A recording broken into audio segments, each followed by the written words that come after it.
मंडली, भारत माता शिव शक्ति अवतार। ओम नमः शिवाय। भारत माता शिव शक्ति अवतार। आज है 16/8/2024। रिवाइज डेट है 20/5/64। प्यारे बच्चे, तुमको अभी सदैव हर्षित रहना है, कभी भी रोना नहीं है। तुम देवता बनने के लिए पुरुषार्थ कर रहे हो। देवताओं का मुखड़ा सदैव हर्षित मुख रहता है। गीत है आने वाले कल की तुम तकदीर हो। ओम नमः शिवाय।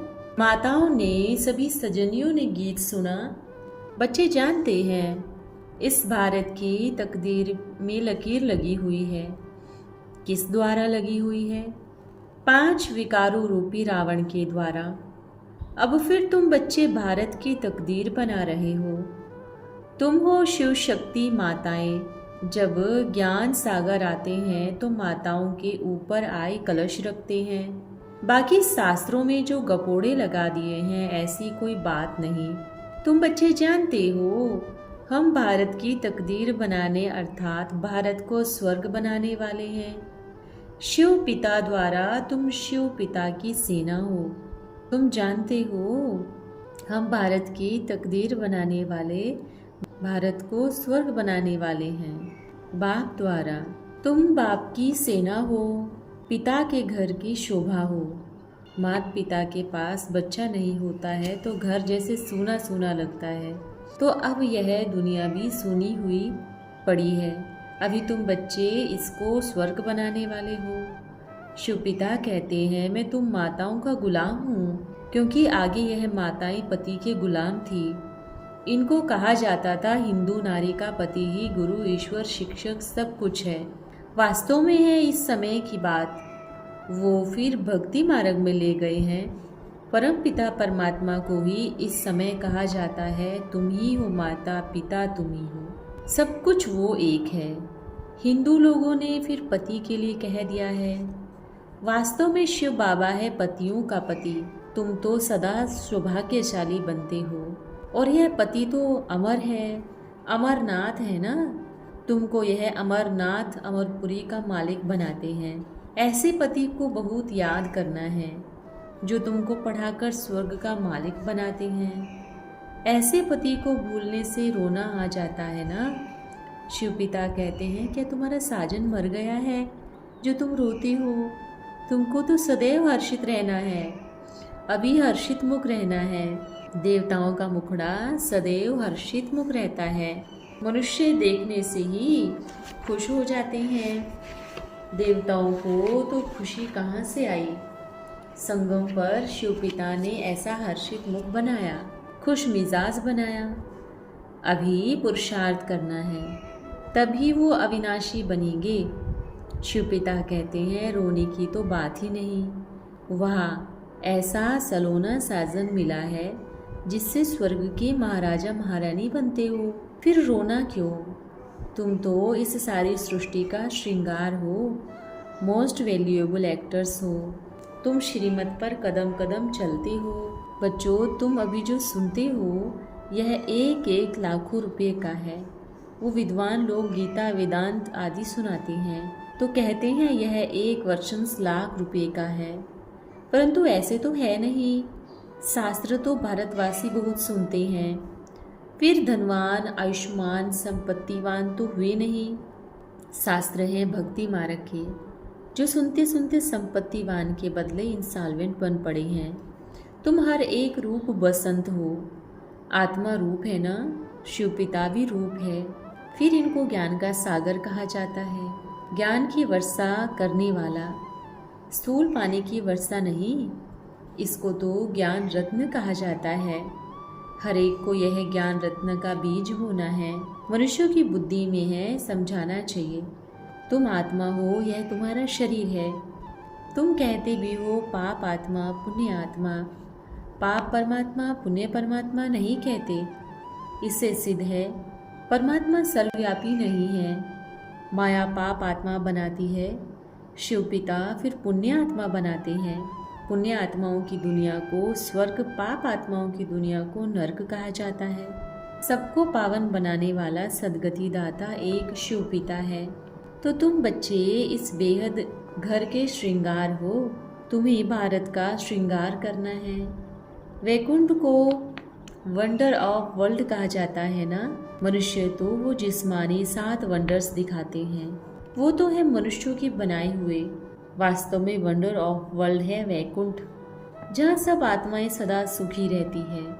गाते भी हैं फलाना वैकुंठवासी हुआ, परंतु जब तक शिव पिता न आए तब तक वहाँ कोई जा नहीं सकता।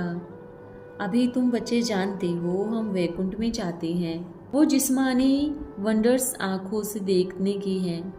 तुमको तो वैकुंठ में जाकर अथाह सुख भोगने का है, वहाँ रोने की बात ही नहीं। शिव पिता कहते हैं, तुम परमपिता परमात्मा की सजनी क्यों रोती हो? शायद साजन को भूल जाती हो। साजन को भूलना माना उनसे विदाई लेना। सदैव उनको याद करते रहो तो रोने की बात ही नहीं है। बाकी किसी का संबंधी आदि कोई मरता है तो रोते हैं। अब तुम तो सबसे जीते जी छुट्टी लेते हो, सबसे छुट्टी ले रो रो कर फिर सदा के लिए हंस पड़ती हो, क्योंकि वैकुंठ में जाती हो। कोई संबंधी मरता है तो जरूर रोना पड़े, न रोए तो सब कहते हैं यह तो पत्थर दिल है। रोना भी पड़ता है, यहाँ तो रोने की दरकार ही नहीं है। बाबा ने कहा अम्मा मरे तो भी हलवा खाना है। कौन सा हलवा? यह ज्ञान का। अब तो सब मरने हैं, किसका किसका चिंतन करेंगे? इतने सब मरेंगे, कोई क्रियाक्रम करने वाला भी नहीं रहेगा। जापान में बॉम्ब से इतने मरे, फिर किसने क्रियाक्रम किया? क्रियाक्रम करने वाले भी मर जाएंगे। यह तो एक भक्ति मार्ग की रस्म है। सतयुग में ऐसी बातें होती नहीं, वहाँ तो अथाह सुख है। मोहजीत राजा की कथा भी वहाँ की है। तुमने जन्म जन्मांतर यह कथाएं सुनी हैं। अब शिवपिता कहते हैं, मीठे बच्चे, जो कुछ पढ़ा सुना है सब भूल जाओ। अब मुझ शिवपिता से सुनो।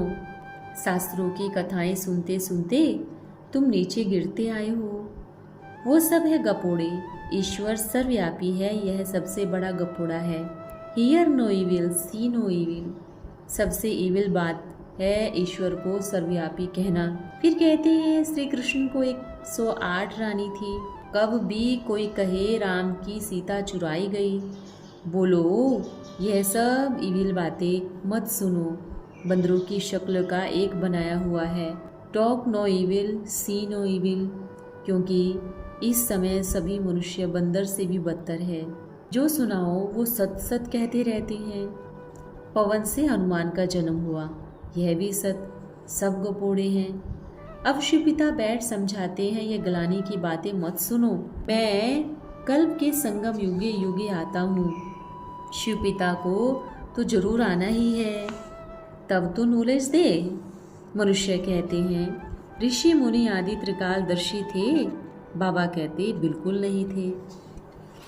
लक्ष्मी नारायण भी त्रिकालदर्शी नहीं थे। त्रिकालदर्शी सिर्फ तुम ब्राह्मण बनते हो। तुम्हारा यह 84वां अंतिम जन्म है। ऐसे नहीं ये ज्ञान के संस्कार दूसरे जन्म में रहेंगे, नहीं, यह प्रायलोप हो जाता है। वहाँ तो राजाई स्थापन हो जाती है, फिर राज्यों की दरकार नहीं रहती। तो देखो बाप क्या कहते हैं, मनुष्य क्या कहते हैं। रात और दिन का वास्ट डिफरेंट है। मनुष्य कहेंगे परमात्मा सर्वव्यापी है। शिवपिता कहते हैं नहीं। मनुष्य कहते हैं अर्जुन कलयुग की आयु 40,000 वर्ष पड़ी है, और शिवपिता कहते हैं नहीं, कितने गपोड़े सुनाए घोर अंधियारे में डाला है। अब मीठा शिव बाबा कहते हैं बहुत मीठा बनो। तुम ईश्वरीय दरबार में ईश्वर के बच्चे हो, तुम्हारा फर्ज है योग लगाना। गोवर्धन पर्वत पर जाएंगे तो वहाँ उंगली दिखाते हैं। पर्वत की कितनी पूजा होती है। भारत जो गोल्डन एज बन जाता है तो पूजा होती नहीं, तो यह उंगली है तुम्हारी निशानी, पवित्रता की प्रतिज्ञा करना। यह जैसे उंगली देना है। भारत को सेल्वेज करने के लिए। पवित्रता है तो पीस प्रॉस्पेरिटी भी है, पवित्रता नहीं तो भारत का हाल क्या देखो। मेहनत है ना। सन्यासी कहते हैं आग और कपूस इकट्ठे रह नहीं सकते। शास्त्रों में ऐसा है, परंतु वो तो है भक्ति की सामग्री, यह भी भावी है शास्त्र लिखने की। तुम सन्यासियों को कह सकते हो आग कपूस इकट्ठे रह सकते हैं, उनको श्रीमत थोड़ी ही मिलती है। हम तो अब शिव पिता की श्रीमत पर चलते हैं, उनको मिलती है शंकराचार्य की मत, यह है शिवाचार्य की मत। शिवाचार्य यह कोई नहीं जानते, कहते हैं परमात्मा ज्ञान का सागर है, तो आचार्य हुआ ना। शिव बाबा आचार्य है, ज्ञान सागर है, वो शंकराचार्य है। सन्यासी लोग बहुत शास्त्र पढ़कर टाइटल लेते हैं, कृष्णाचार्य कब नहीं कहा जाता। शिव का पता ही नहीं, वो ज्ञान को जानते नहीं। शिवाय नमः पिता के और किसी को ज्ञान सागर नहीं कह सकते। कोई सन्यासियों को बोलो तुम हो निर्वर्ती मार्ग वाले हठयोगी, हम है प्रवृत्ति मार्ग वाले राजयोगी, तुम राजयोग सिखला नहीं सकते, तुम हो रजोगुणी, क्योंकि शंकराचार्य आते ही द्वापर में हैं। तुम्हारा है हठयोग कर्म संन्यास, वास्तव में कर्म संन्यास तो होता नहीं। अब तुम बच्चों को डायरेक्शन ही कुछ और मिलते हैं। मनुष्य चाहते हैं शांति में रहे, बोलो अच्छा अपने को ऑर्गन्स से डिटेच कर दो, परंतु सिर्फ डिटेच करने से फायदा भी नहीं होगा। डिटेच हो फिर शिव पिता को याद करो तो भी कर्म विनाश होंगे।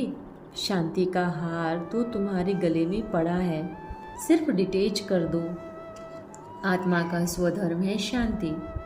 हम आत्माएं सूक्ष्म वतन में साइलेंस रहती है, फिर सूक्ष्म वतन में है मूवी। अभी सूक्ष्म वतन की रचना हो रही है, यह है टोकी। स्थूल वतन तुम बच्चों ने साक्षात्कार भी किया है, बाबा से जास्ती तुमने देखा है, मम्मा ने फिर भी कुछ नहीं देखा, कभी भी ध्यान में नहीं जाती थी। ज्ञान में कितनी तीखी है, यह ध्यान की आशा भी नहीं रखनी है। मम्मा ने कब देखा नहीं, फिर बाबा से भी तीखी जा रही है। पहले श्री लक्ष्मी फिर नारायण, इसके लिए लिखा हुआ है अर्जुन को विनाश और स्थापना का साक्षात्कार कराया। इस रथ में रथी शिव बैठ नॉलेज देते हैं, इस रथ को भी नॉलेज उनसे मिलती है। यह खुद गीता पढ़ते थे, बहुत कथा करते थे, अब वंडर लगता है शास्त्रों में क्या क्या है। शिव पिता कहते हैं यह पढ़ा हुआ सब भूल जाओ, सुनो नहीं, देखते हुए नहीं देखो। बस हम जो जाते हैं बाबा के घर स्वीट होम, जब तक गाइड लिबरेटर नहीं आए तब तक कोई जा न सके। पंडा और मुक्तिदाता तो एक ही है शिव बाबा, मुक्ति करते हैं दुखों से, इसलिए उनको गति सद्गति दाता कहा जाता है।